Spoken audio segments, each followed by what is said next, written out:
शारिक मछली को लेकर एमडी ड्रग्स मामले से भी बड़ा खुलासा हुआ है। शारिक के पड़ोसी मोहम्मद अनीस ने ईएमएस टीवी से बातचीत करते हुए बड़ा खुलासा किया है।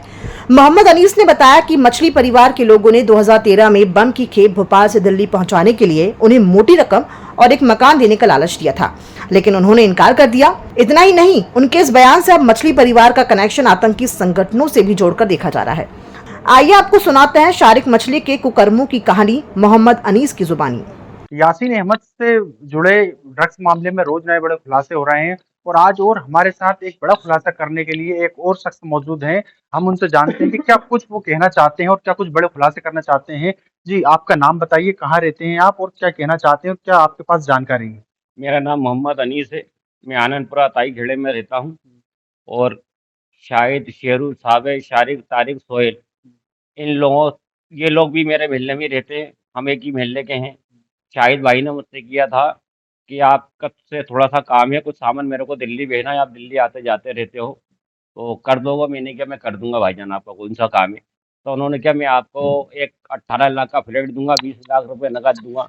तो मैं ये समझा कि शायद मजाक कर रहा है। मैं क्या भाईजान काम बतलाइए, तो कहने लगे आप एक काम करो, बुधवार आओ ऑफिस में, हम बैठ कर अपन बात करेंगे। दूसरे दिन उन्होंने आदमी भेज के मुझे बुलवाया, तो मैं बुधवारे गया तो वहाँ पे साबिर ने मेरे सामने सूटकेस खोला, तो उसके अंदर नोटों की गड्डियाँ भरी हुई थी। तो मुझसे कहने लगा ये आप ही का है। तो मैंने कहा, तो उन्होंने उसी टाइम बंद कर दिया। मैंने कहा साहब आप अब काम बतलाइए, आप कौन सा काम है। तो उन्होंने एक सूटकेस खोला, तो उस पे एक पट्टे के अंदर 3 बम थे। तो कहने लगे ये आपको ले जाना है और इनको देना है। वहाँ 4 मौलाना और खड़े हुए थे, इनको देना है मस्जिद के अंदर। उन्होंने एक मेरे को वीडियो दिखाई मोबाइल में से कि हम आपको दिल्ली के अंदर यहाँ पे गाड़ी खड़ी करेंगे, मेटाडोर जिसमें फॉर्म भरा होगा, इस पे से आपको कूदना है दीवार उस टाइम और सुबह, और इनको देना है मस्जिद में। ईद वाले दिन की बात थी ये। तो वो चीज़ को मैंने जब देखा तो मैं, ऐसा लगा कि ये फट ना जाए, मैं डर गया था।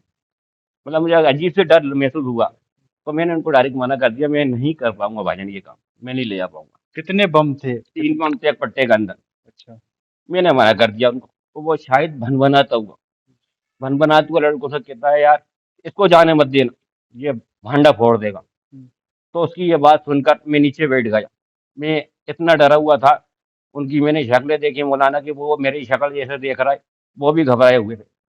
देखा मेरे सामने शायद शायद में उतर गया और शेरू का ऊपर जीने के ऊपर खड़ा हुआ रहा। शेरू अहमद वही जो अभी भाजपा जिला ये अल्पसंख्यक मोर्चे के अध्यक्ष हैं, क्या उन्हीं की बात कर रहे हैं? उन्हीं की बात कर रहा हूँ मैं, उन्हीं की बात कर हाँ, रहा हूँ। फिर क्या हुआ? वो जीने पे खड़ा हुआ था, उसके भाई सब नीचे भी खड़े हुए थे।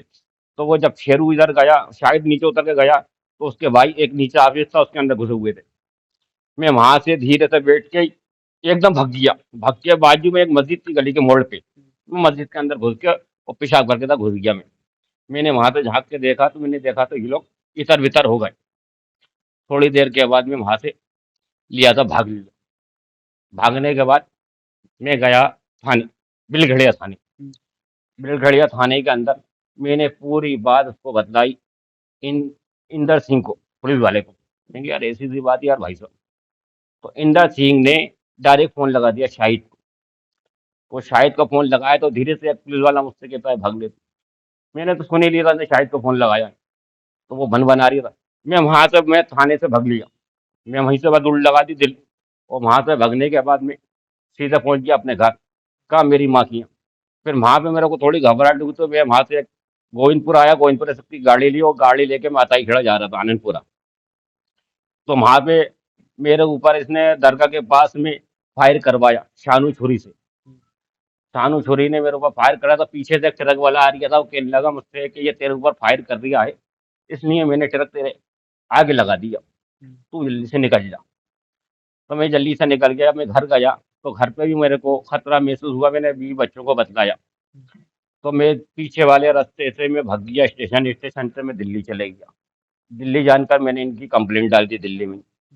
जब मैं वहां से आया हूँ, तो वहां से आने के बाद मेरे घर पे सीबीआई भी आई, पुलिस वाले भी आए। मेरे आवेदन जो था वहाँ 30,000 कोर्ट से वकील ने आवेदन डाल दिए थे। भोपाल भी डाल दिए थे थाने में और दिल्ली में भी डाल दिए थे। तो यहाँ आने के बाद में मैं गांव आ गया। उसके बाद ये पुलिस वाले मेरे को बुला बुला के पुलिस वाला मुझे बुला के मेरे से साइन करा रहा, राजीनामे पे साइन करा रहा है। काफी वर्ष तक ये मेरे को इतना तंग कर रहा है कि मुझे मारने की कोशिश कर रहे थे, तो मैं भोपाल आ गया। मेरे बच्चे रह रहे थे वहां पे। कुछ दिन के बाद बच्चों को भी इन्होंने मार पीट के भगा दिया, और इन्होंने अपना मेरे घर का ना नौकर को घुसेड़ दिया, और मैं निजामुद्दीन आ गया। कुछ समय बाद उन्होंने मुझे बहुत पिटवाया, मेरी आंखों के पर्दे फट गए। मैंने चंदा करके ऑपरेशन कराया, तो वहाँ फोन लगा दिया हॉस्पिटल में, दृष्टि हॉस्पिटल में। उसने मेरा ऑपरेशन रोक दिया। मैं एक आंख मेरी अभी भी अंधा हूँ, एक आंख से। दूसरा आइल में आइल भरा हुआ है, वो आइल भी नहीं निकाला डॉक्टर ने। उसके बाद मैंने केस किया कारपोरेशन के अंदर। कारपोरेशन ने वालों ने गलत फैसला सुना दिया मेरे हक में, कि लगे तुमने डिस्चार्ज चार्ज के कागज जमा नहीं करे, मैंने जमा करे थे, मेरे पास सबूत है। फिर उसके बाद कहते हैं कि मैं सब सही कर दूंगा, तेरी आंख भी, ये भी शायद जान के पेट पकड़ ले। मैंने उसका पेट नहीं पकड़ा। उसके बाद उसने मेरे को इतना पिटवाया। कुछ दिन के बाद 2 लड़कियां भेज के इसने मेरी पिपलानी थाने में रिपोर्ट डलवा दी, मुझे जेल भेज दिया। मैं जेल चला गया। और कुछ समय बाद इसने गैप दे के, मैं निजामुद्दीन में रह रहा था, कुछ गैप दे के मेरे घर पे पैगाम भेज दिया मेरी बच्ची के लिए। मैंने बच्ची का निकाह कर दिया। वो लड़का पागल निकला। उन्हीं के दबाव में आपने बच्ची का निकाह निकाह किया। कर दिया। वो लड़का पागल निकला। आज तक मैं कोर्ट के अंदर केस लड़ रहा हूँ, मेरी पेशी नहीं हो पा रही मेरी बच्ची की। पेशकार 8-8 महीने की पेशी देता है, 4-4 महीने की पेशी देता है। पेशकार जो है, पुलिस संबंध जो है, पुलिस वाला जेब में लग के घूमता है, मुझसे कह तेरा संबंध आ जाए। अच्छा अनीस जी, आपने ये जो बम वाला मामला जो बताया है, ये बहुत बड़ा खुलासा किया है। ये कौन से वर्ष का मामला है? 2013 की बात है। और उसके बाद क्राइम ब्रांच ने मुझे बुला के बोला कि बेटा उन्होंने तो नकली बम दिखाया था आपको डराने के लिए, राजीनामे में साइन कर दो। तो ये तो पुलिस वालों को ये कैसे पता चल गया कि उन्होंने नकली बम दिखाया था? पुलिस वाले मौजूद थे क्या वहां पर? पुलिस वाले कोई मौजूद नहीं, क्राइम ब्रांच वालों ने बुलवाया था मेरे को, कि लगे नकली बम थे, इस पर साइन कर दो राजीनामे पे, नहीं तो तुम रह नहीं पाओगे। मुझे मजबूरन साइन करना पड़े। फिर मेरे को बिलखड़िया थाने में ही बुलाया, मेरे से वहां पे भी साइन करवाए। मतलब बस साइन करवाते गए, राजीनामा करवाते गए। मेरे को बहुत परेशान किया, मेरे बच्चों को मारा है। अभी 1 हफ्ते पहले आईजी साहब के पास गया, मैंने कहा मेरा मकान छीन लिया, मकान दिलवा दो। तो मैं वहां गया बेलखड़िया थाने। पहले घर गया तो उन्होंने मेरे को ही मारा, मेरी औरत को ही मारा, शायद के नौकरों ने। मैं बेलखड़िया थाने चले गया। थाने के अंदर आन के उसके आदमियों ने मुझे मारा। थाने में वीडियो चल रही है अभी भी। अच्छा, तो मतलब पुलिस वालों से सारे थानों में भी इनकी साठगांठ है, अच्छी पकड़ है। वो इतनी अच्छी पकड़ के थाने के अंदर आन के मार रहे हैं इनके गुंडे, और हम मार खा रहे हैं, और अभी तक हमारा मकान नहीं दिलवाया।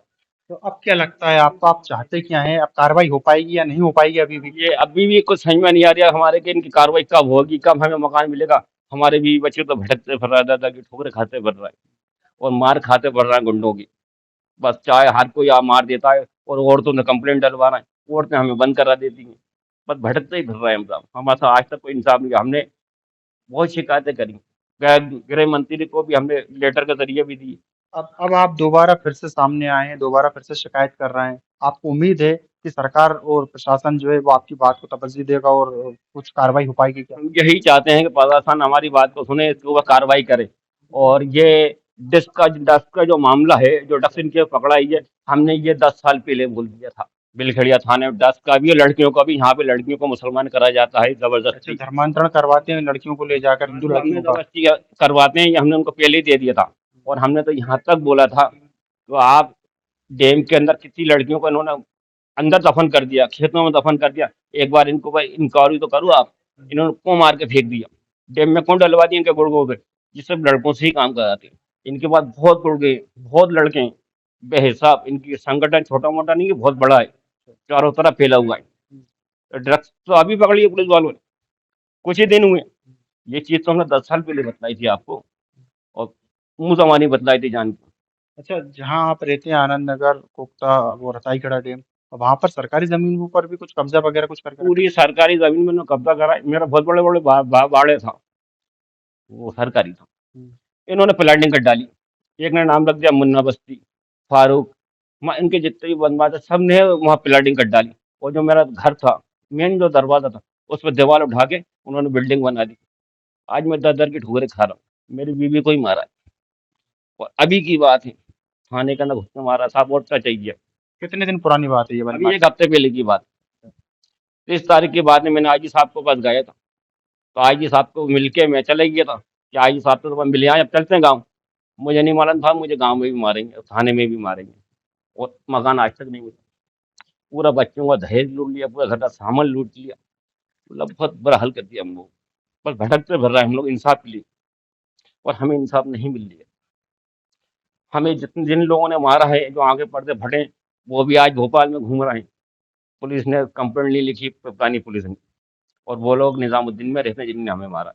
तो ये थे हमारे साथ एक और शख्स जिन्होंने बहुत बड़े खुलासे किए हैं, बम से लेकर जो हिंदू लड़कियों को ले जाकर उनके साथ जो वीडियो बनाए जाते थे और उनका जो धर्मांतरण किया जाता था, और इनके साथ भी मारपीट की है, लेकिन बावजूद इसके इन्होंने सारी कार्रवाई को लेकर जो है प्रशासन को पत्र भी लिखे, आईजी से भी मुलाकात की, तमाम पुलिस प्रशासन के जो अधिकारी होते हैं और गृह मंत्री होते हैं उनसे तक उन्होंने जाकर मुलाकात की और शिकायती आवेदन दिया है, लेकिन बावजूद इसके अभी तक इनके जो आवेदन है उन पर कोई कार्रवाई नहीं हुई है।